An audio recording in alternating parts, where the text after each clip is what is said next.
সালামু আলাইকুম প্রিয় শিক্ষার্থী। দেখো, চট্টগ্রাম বোর্ড 2025 সালের আইসিটি 5 অধ্যায়ের এই প্রশ্নটা আজকে সমাধান করে দেখাবো। দেখো, এখানে একটা ত্রিভুজ আছে, ত্রিভুজের তিনটি বাহু এক্স ওয়াই জেড। ক নম্বর আছে মেশিন ভাষা কি? 0 এবং 1 দ্বারা যে ভাষা লিখিত হয় তাকে মেশিন ভাষা বলে। দেখো, 0 আর 1 দিয়ে গঠিত কম্পিউটার মেশিনের নিজস্ব ভাষাকে মেশিন ভাষা বলে। ঠিক আছে, মেশিন ভাষা শুধু দুইটা হচ্ছে যে প্রতীকে বোঝে, একটা হলো 0, একটা হলো 1। খ নম্বর আছে কি ডিবাগিং একটি অত্যাবশ্যকীয় কাজ ব্যাখ্যা করো। প্রোগ্রাম তৈরি করার সময় কিছু না কিছু ভুল ত্রুটি থেকে যায়, প্রোগ্রামে এসব ভুলকে বাগ বলে। কি বলে? বাগ বলা হয়। প্রোগ্রামের যাবতীয় বাগ বা সকল বাগ খুঁজে বের করে সমাধান করাকে ডিবাগিং বলে। ডিবাগিং না করলে প্রোগ্রাম ঠিকমতো রান করে না। ঠিক আছে, তাই ডিবাগিং একটি অত্যাবশ্যকীয় কাজ। গ নম্বর দেখো কি বলা আছে, উদ্দীপকের উল্লেখিত চিত্রটির পরিসীমা নির্ণয়ের অ্যালগরিদম লেখো।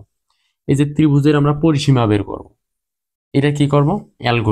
অ্যালগরিদম আমরা বাংলা দিয়েও করতে পারি অথবা ইংলিশ দিয়েও করতে পারি। ঠিক আছে, আচ্ছা, বাংলা দিয়ে করতে পারি অথবা ইংলিশ দিয়েও করতে পারি, তবে আমার মনে হয় ইংলিশ দিয়ে করা বেটার। তোমাদের যে কোনো গাইডে যদি দেখো গ নম্বরটা আমি এখানে করেছি, এতটুকুর মধ্যেই হবে। ঠিক আছে, গাইড বা নোটে সাধারণত বাংলা দিয়েই থাকি। তাহলে আমরা দেখো পরিসীমা কিভাবে বের করে। পরিসীমার সূত্র হচ্ছে 3 বাহুর যোগফল। ঠিক আছে, পরিসীমা মানে 3টা বাহুর কি বলো তো? যোগফল। তাহলে প্রথমেই লিখতে হয় স্টার্ট। কি লিখতে হয়? স্টার্ট। তারপরে আচ্ছা, এটা সামনে লিখবো স্টেপ 1। স্টেপ 1, স্টেপ 1-এ লিখতে হয় স্টার্ট। যত অ্যালগরিদম লিখি না কেন, সর্বপ্রথম স্টেপ যেটা থাকবে সেটা হলো স্টার্ট। স্টেপ 2, এখানে আমরা ইনপুট নেব, একটা দুইটা তিনটা, অর্থাৎ কি ইনপুট এক্স ওয়াই জেড। এরপর স্টেপ 3-তে তাহলে এখন আমরা কি করব? আচ্ছা, কি বের করব? পরিসীমা। পরিসীমার ইংরেজি হলো রেঞ্জ। বড় হাতের লিখতে পারি, ছোট হাতের RANG। রেঞ্জ মানে পরিসীমা, অর্থাৎ কিভাবে 3 বাহু যোগ করলেই কিন্তু আমরা পরিসীমা পেয়ে যাবো এক্স ওয়াই জেড। এরপর স্টেপ যোগ করা মানে ক্যালকুলেশন আমাদের শেষ, এখন মানুষের কাছে প্রদর্শন করব। প্রদর্শনের ইংরেজি হলো প্রিন্ট। কি প্রিন্ট করব? রেঞ্জ। RANG। এখানে যা লিখবা তাই এখানে লিখবা, শুধু যদি কেউ আর লেখো কোনো সমস্যা নেই, এখানে আর লিখে দিবা। প্রিন্ট আর। স্টেপ কত? স্টেপ 5। এই প্রিন্টের পর সাধারণত স্টপ হয়, তাহলে সিরিয়াল আমরা দিলাম স্টপ। প্রথমে স্টার্ট, শেষে স্টপ, এ দুটো লিখতেই হবে। এরপরে ইনপুট কি? X Y Z. এখন আমরা যেহেতু পরিসীমা বের করবো, পরিসীমার সূত্র হয়েছে 3 বাহুর যোগফল। ঠিক আছে, তাহলে এক্স ওয়াই জেড, তাহলে range equal X plus Y plus Z. এরপর কি? প্রিন্ট রেঞ্জ, তারপর স্টপ। আশা করি বুঝতে পারছো। নাফজুল অবশ্যই কমেন্টে জানাও, আমি একদম হচ্ছে যে সহজে তোমাদের বোঝানোর চেষ্টা করবো। ঘ নম্বর বলা আছে উদ্দীপকের চিত্রটির ক্ষেত্রফল নির্ণয়ে সি ভাষায় একটা প্রোগ্রাম লেখো। তাহলে এক্স ওয়াই জেড তিনটা বাহু কি একই? না, তিনটা বাহু আলাদা আলাদা। এক্স একটা, ওয়াই একটা, জেড একটা, তিনটা বাহু আলাদা। এজন্য কি করতে বলছে? ক্ষেত্রফল। তাহলে এটা হলো বিষমবাহু ত্রিভুজের ক্ষেত্রফল বের করবো আমরা। এটাকে মনে মনে ধরবো বিষমবাহু ত্রিভুজ। এটার ক্ষেত্রফল খুব সোজা। ঠিক আছে, একদম ইজিলি বুঝতে পারবা, ক্লাসটি একটু মনোযোগ দিয়ে দেখো। এটা করার জন্য আমাদের কিছু জিনিস বুঝতে হবে। বিষমবাহু ত্রিভুজের ক্ষেত্রফলের সূত্র আছে এস ইন্টু, প্রথমে একটা রুট হয় S into S minus A, S minus B, S minus C. এসটা হচ্ছে অর্ধ পরিসীমা। এস কি? অর্ধ পরিসীমা। আর এ মানে হচ্ছে বাহুগুলা। তাহলে এখানে বাহুগুলা কি? এর পরিবর্তে হবে এক্স, বির পরিবর্তে ওয়াই, এর পরিবর্তে জেড। আর এসটা মনে করো ঠিক থাকবে, এসটা ঠিক থাকবে। ঠিক আছে, এমন এমন এমন এমন, সামনে এস। বা এসের এখানে কি হবে? রুট হবে। ঠিক আছে, তাহলে এই যে এস যে আছে, এসটা কি জিনিস? এস মানে হচ্ছে কি? এই যে X plus Y plus Z, সেটাকে 2 দ্বারা ভাগ, অর্ধ পরিসীমা। একটু আগে তোমাদের আমি পরিসীমা দেখাইছি। পরিসীমা হচ্ছে 3 বাহুর যোগফল। তাহলে অর্ধ পরিসীমা মানে কি? অর্ধেক, তার মানে 2 দ্বারা ভাগ। ঠিক আছে, আশা করি বুঝতে পারছো। আর এই যে তোমরা যে এই যে রুটটা দেখতে পাচ্ছ, এটা কিন্তু সি প্রোগ্রামের বেলায় আমরা লিখতে পারবো না, এটার পরিবর্তে লিখতে হবে এস কিউ আর টি স্কোয়ার, মানে হলো রুট। দেখো, আমি তোমাদের সি প্রোগ্রামটা করে দেখাচ্ছি, এটুক বেসিক। তাহলে দেখো প্রথমে কি লেখা লাগে, এটা ঘ নম্বর, লেখা লাগবে hash include stdio dot H. এরপর লিখবো hash include math dot H. তারপর লিখবো আইএনটি। কেন লিখছি বলতেছি, হ্যাঁ, আইএনটি মেইন ফাংশন। এই যে এটা সাধারণত লিখতে হয় না। ঠিক আছে, এটা কেন লিখছি এখানে? এই যে স্কোয়ার আছে না, দেখতেছো না?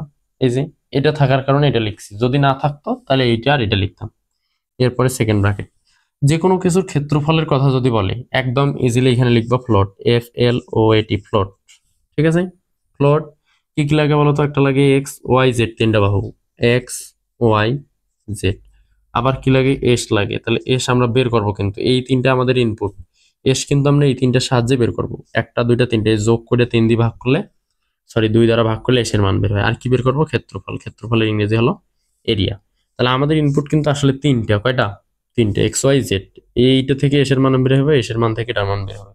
তো এখানে লিখবো print F enter the value of X Y Z, অথবা ইন্টার 3 সাইড, SIDE সাইডস, মানে 3 বাহু। ঠিক আছে, এরপর লিখবো স্ক্যানএফ।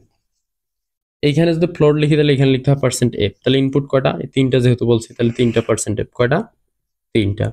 প্রথমেরটা হচ্ছে $x, পর $y, তারপর $z। এরপরে কি লিখবো, আমরা ক্যালকুলেশন লিখবো। তাহলে ক্যালকুলেশন, এই সূত্র লেখার আগে দেখো তো s * s - a s - b s - c, অর্থাৎ আমাদের s এর মানটা বের করা লাগতেছে। তাহলে s এর মান কিভাবে বের করবো, s = কি, x + y + z divided by 2 না দিয়ে আমরা বাই 2টা এইভাবে দিব। ঠিক আছে, স্ল্যাশ চিহ্ন দিয়ে, সেমিকোলন। এরপর লিখবো এরিয়া। এরিয়া ইকুয়াল কি, দেখো স্কোয়ার্ড, স্কোয়ার্ড মানে রুট, SQRT স্কোয়ার্ড, কি ইন্টু গুলার জায়গায় গুণ চিহ্ন দেবে, s * s - x into s, sorry, s - y into s - z। যত ব্র্যাকেট দেবো সবগুলো ফার্স্ট ব্র্যাকেট। দেখো এইটা ব্র্যাকেট যদি না দিতাম তাহলে স্কোয়ারটা শুধু এসের উপরে থাকতো, কিন্তু যেহেতু রুটটা পুরোটার উপরে আছে সেহেতু স্কোয়ার্ড এখানে ব্র্যাকেট দিছি একটা। ঠিক আছে, আবার এগুলো সিঙ্গেল ব্র্যাকেট দিয়ে রাখছি, এখানে একটা, এখানে ক্লোজটা এখানে। এরপরে কি লেখা যেহেতু শেষ, এখানে লিখতে হবে প্রিন্ট এফ। ঠিক আছে, এখানে ফ্লোট লিখলে এখানে লিখবা দ্য রেজাল্ট ইকুয়াল %.2f। এখানে সর্বোচ্চ লিখতে পারবো 6f। এরপরে সূত্রের যে মাথাটা আছে যেটা প্রদর্শন করব, এরিয়া বা যেটা বের করতে বলছে সেটা লিখবো, এরিয়া। তারপর হচ্ছে প্রোগ্রাম লেখা শেষ হলে রিটার্ন 0 সেকেন্ড ব্র্যাকেট ক্লোজ। এইখানে %.2f দ্বারা কি বোঝায় এটা তোমাদের আমি ক্লিয়ার করি। %.2f দ্বারা বোঝায় 10 মিনিটের পর 2 ঘর। মনে করো এটা ক্যালকুলেশন XYZ এর মান বিভিন্ন আছে, মনে করো 3, 5, 7। ঠিক আছে, এটা যখন আমরা যোগ করে 2 দ্বারা ভাগ করবো, এখান থেকে যখন আমরা ক্ষেত্রফল বের করবো, মনে করো ক্ষেত্রফল মনে করতে বলছি, কিন্তু 7.325163 এমন বের হয়েছে। %.2f দ্বারা বোঝায় কি, এই যে পয়েন্টের পর শুধু 2 ঘর দেখা যাবে, এই ঘরগুলো দেখা যাবে না। ঠিক আছে, পয়েন্টের পর কয় ঘর দেখা যাবে, 2 ঘর, মানে অ্যান্সার আসবে 7.32।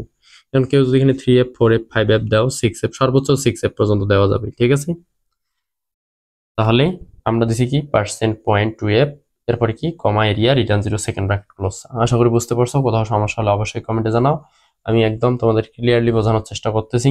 দেখো ধারাবাহিক ক্লাস পেতে এখনো যদি চ্যানেলটি সাবস্ক্রাইব করে না থাকো তাহলে অবশ্যই চ্যানেলটি সাবস্ক্রাইব করে পাশে থাকো। ঠিক আছে, ICT তে প্লাস নেওয়ার দায়িত্ব আমার। ধন্যবাদ।